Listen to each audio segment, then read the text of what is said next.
wanted to explain the difference between what we had and what we can expect in a positive way for mortgages. Okay, that sounds good. Right now, with Obama and Hillary creating after the crash, I mean, they had to do something. They put together this Dodd-Frank Act. And then in 2010, they came up with the Consumer Financial Protection Bureau, which heavily regulated direct lenders and regulated banks.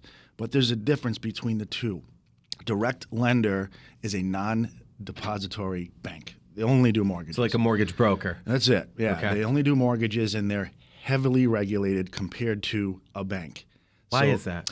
I wish I could tell you where Friends? a direct lender used to be able to get a yield spread. It's called a percentage point on the back end of the loan. Yep. So let's say 3 1/4 paid a lender 3% of the loan amount. There used to be a 2% hidden yield spread on the back. As an Federally incentive. chartered banks can still have that. They still Okay. have a yield spread. Direct lenders don't. So the banks are making more money than direct lenders, and we're heavily to be a loan officer for a direct lender. Thanks to all this regulation, I believe the regulations for the protection of the buyers and the people that are actually getting mortgages is Yes. excellent. I love all those regulations. Yeah, I agree. Some of them are a pain in the neck, but it's for their protection.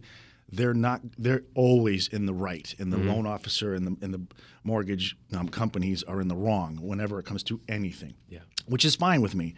I'm talking about how they pay loan officers. They changed us to you have to give your loan officers an hourly salary. How can a loan officer make any money if they're only working 40 hours a week? You know, we're working Saturdays, Sundays.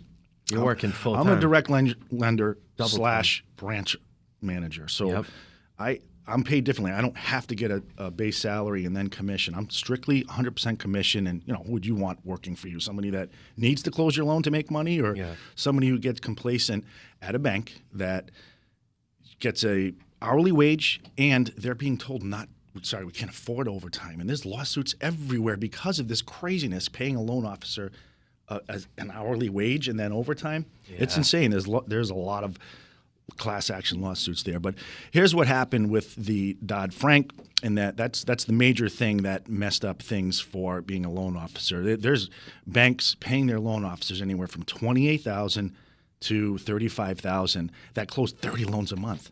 That's 30 insane. loans a month. If I close 30 loans a month, I could retire in 2 years. You know what I mean? So it's not regulated the same. I have to get fingerprinted. I have to give a BCI check. I have to give an FBI check. I have to give them my credit report at a federally chartered bank. Yeah. None of that exists. We're all licensed through the National Multi-State Licensing System, the NMLS.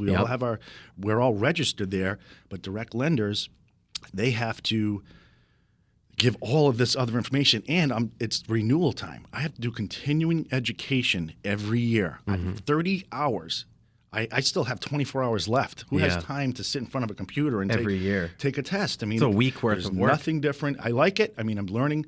But as far as federally chartered banks, they don't have to do any of that. I think what I'm getting from this, as being outside the mortgage industry, is you believe that some of that's going to change. Some of that should change. He's supposedly going to be the deregulation president. Yep. Which, you know, for a commercial person, that will help with the EPA. I mean, some of it is a joke. Some of the stuff those commercial guys have to do, commercial lenders, commercial brokers have to do to get a loan closed. It's crazy. Everybody stands still, and it can't get done until something happens with a report. Same thing with us. I mean, it's still taking a little while to close loans, depending on issues. Yeah. Where if they deregulate some of it will be able to get people as long as they're protected. You know what I mean? So I think it'll be more common sense than over-regulation. So that part will be okay. As far as interest rates, that's going to be a good conversation with Mary, who's coming in soon. Yeah. That is very volatile. So we'll get into that in our next segment. Yeah, I totally agree. Mike, did you have something? On the political end of the spectrum, from what we're hearing, you're absolutely right. Trump's transition team has already came out and said that one of his main goals is to eliminate a lot of the regulations that have basically hamstrung many of the businesses across the country. He actually, the quote was, he is going to be the biggest deregulation president since Ronald Reagan in the 80s, which, you know, if you're conservative, that's what you want to hear. Yeah. My biggest fear is Right now, there's not that supermajority in the Senate.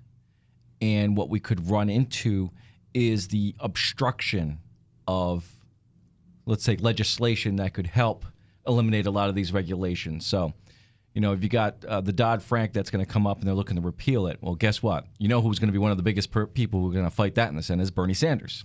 Yeah, exactly. And because they don't have that supermajority. That's the funny thing about it, Mike. They're saying they're going after the big banks. They're going.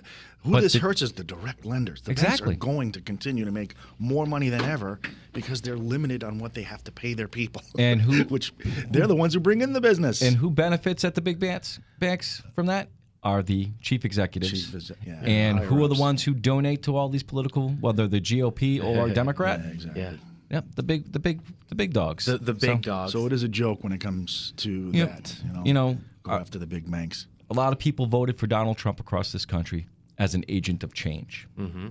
They've got one part of it right. Okay, we've got a businessman in the Oval Office. That's a good start. Yes. Where the agent of change really needs to start happening is in the Congress and Senate. Yes. Because a lot of these people have been sitting around now for many years, and they do not represent the will and needs of the people back home. They represent the will and needs of the people who come and visit them, the lobbyists, the big companies who pay them. Yeah. And it happens on both ends of the aisle. Absolutely. Congress of no. Absolutely. If the Dems want something, Republicans say no. And they got to work together. We're going to run into the same problem with, even though the Republicans have control of the Congress, there's not that supermajority. So what happens is instead of 50% plus one, okay, you get 100 people in the Senate, all you need is 51 senators to agree on it. No. The supermajority rule that's been in place for about 12 years says you need 60 senators to agree upon it. And if they don't agree, guess what? The minority party says, we're going to filibuster. And that is what blocked a lot of things, including Zika funding, which took 6 months to figure out. Yeah, that's insane. That shouldn't happen.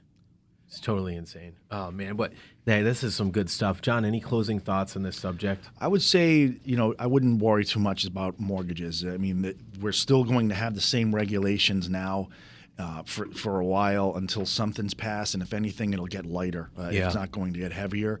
Hopefully, it's more common sense than anything. That's just it. It's common sense. Just over-regulation, because there is quite a bit in the mortgage industry. You can't get anything done when your hands are tied behind your back.